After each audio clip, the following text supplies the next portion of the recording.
Jewelry is definitely a girl's best friend, and you know what? After today, you're not going to have to buy it anymore because you're going to be able to make it.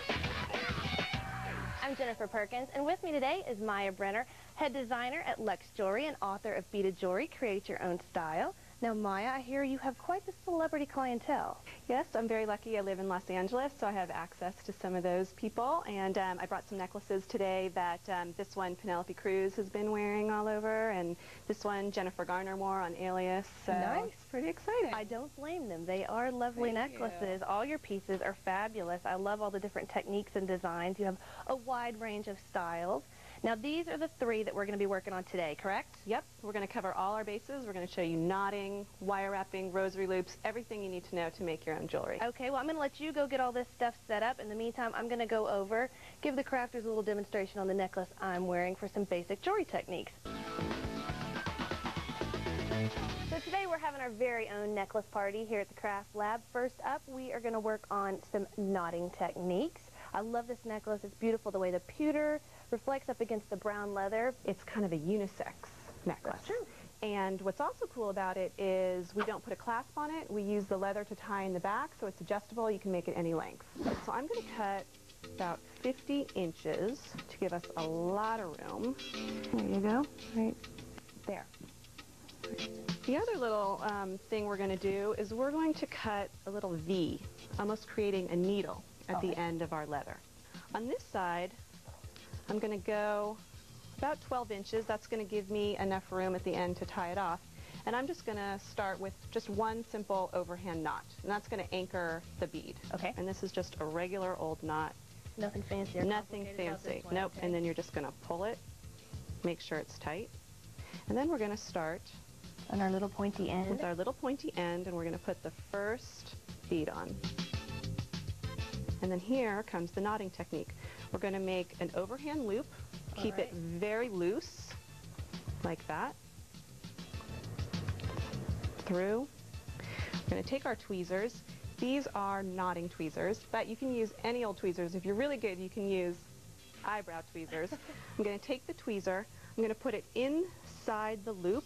I'm going to keep it around here with my other hand. I'm going to pull up on the leather, and the knot's going to get tighter and tighter towards the bead. Carefully, I'm going to pull the tweezer out as I pull up, because I want to get that knot right on top of that bead. Then I'm going to take the tweezers, I'm going to grab the top, and I'm going to push down towards my bead while I'm pulling up. So one bead down.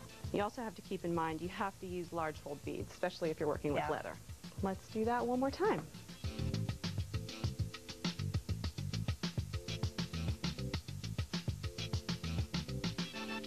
And then the other thing I like to do, sometimes when you're knotting, it gets a little weeble wobble.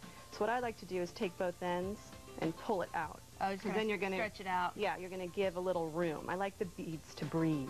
Great. Okay, so yep, I'm on my last bead. You make it look so easy. And there we have our finished necklace. Beautiful. And so what's cool about it is then you can just, you don't even have to add a clasp, and you can just put it on. Okay. And you can tie it. Shall I spin around for you? In a bow. And you can make it adjustable. You can make it long or short. You can tie it in a knot. Surprise me. Yeah. Let's see how that looks. Front. Ooh. And it's a pretty little bow at the back. Nice. Gorgeous. Mommy-like. Yeah. Very good. It matches your outfit. First, you're going to start with wire, and this is gold fill wire, and it comes wrapped like this, and it comes in silver also. So I'm going to first cut a 2-inch piece of wire. All right. Then I'm going to take flat nose pliers, and I'm going to go about halfway down, and I'm going to bend it at a 90-degree angle. Then what I want to do is cut off excess wire and leave myself about 1/4 of an inch.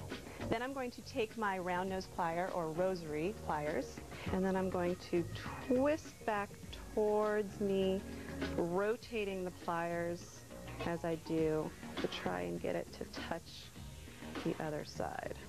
It's a little bit crooked, so I'm going to take the flat nose. Straighten her out. I'm just going to, yeah. All jewelry mistakes can be corrected. Oh, every time I do wire wrapping, mine's flipped to a side and I have to So then straighten you've it. got a little Beautiful. loop. Then I'm going to add my gorgeous turquoise bead. I'm going to put it through the wire, and then I'm going to do the same thing on the other side. I'm going to take my flat nose pliers. I'm going to straighten it out, and there you have it. I'm going to attach it to the rest of them, so I'm going to bend it a little bit just to give myself enough room to attach it. And I'm going to put it in where it's open.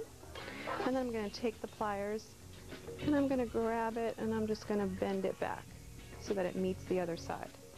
And it's going to be on there like so. Very cool, and this is how you get plain old beads to suddenly become a chain bead. Exactly. Okay, so now our necklace is finished and all we have to do is add the clasp.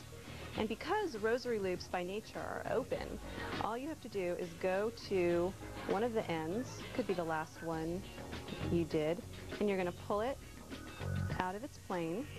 And then you're going to take a clasp. We have a little gold fill clasp, and it comes with a little opening. And I'm just going to put that Slip it right on. right in there.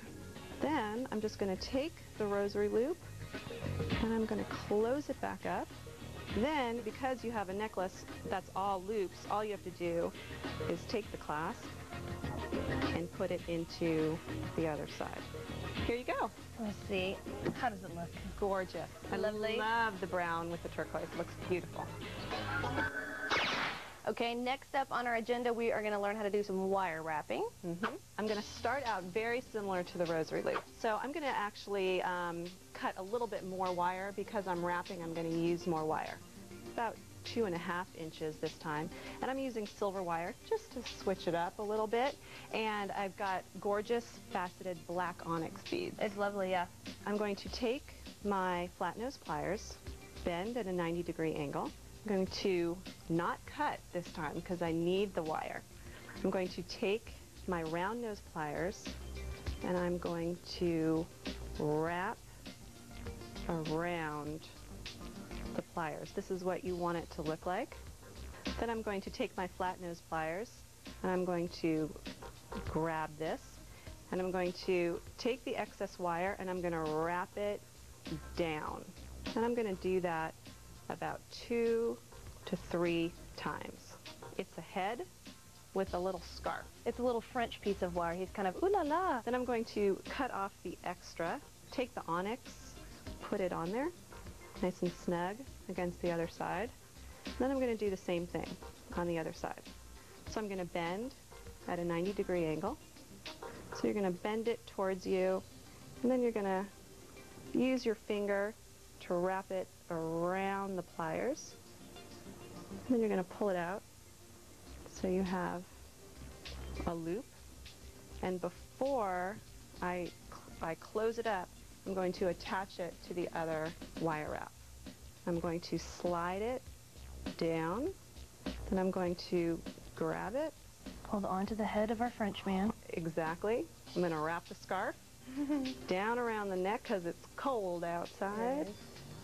And I'm going to keep going until I hit that bead and it's nice and tight and I don't have any more room.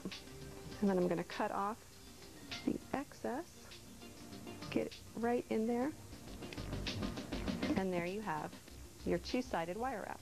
Nice. Now I've done this wire wrapping about 35 times. A bazillion times over and over. And so I'm making my last one, and I'm going to attach it to the rest of my necklace that I've been working so hard on. I'm going to slide it in, and I'm going to hold on tight. I'm going to wrap it down, and then I'm going to cut off the excess. And there you have it. Excellent. And you did the same technique to put your clasp on? Yep, exactly. Well, they are all beautimous. I'm going to check on the crafters here for a second.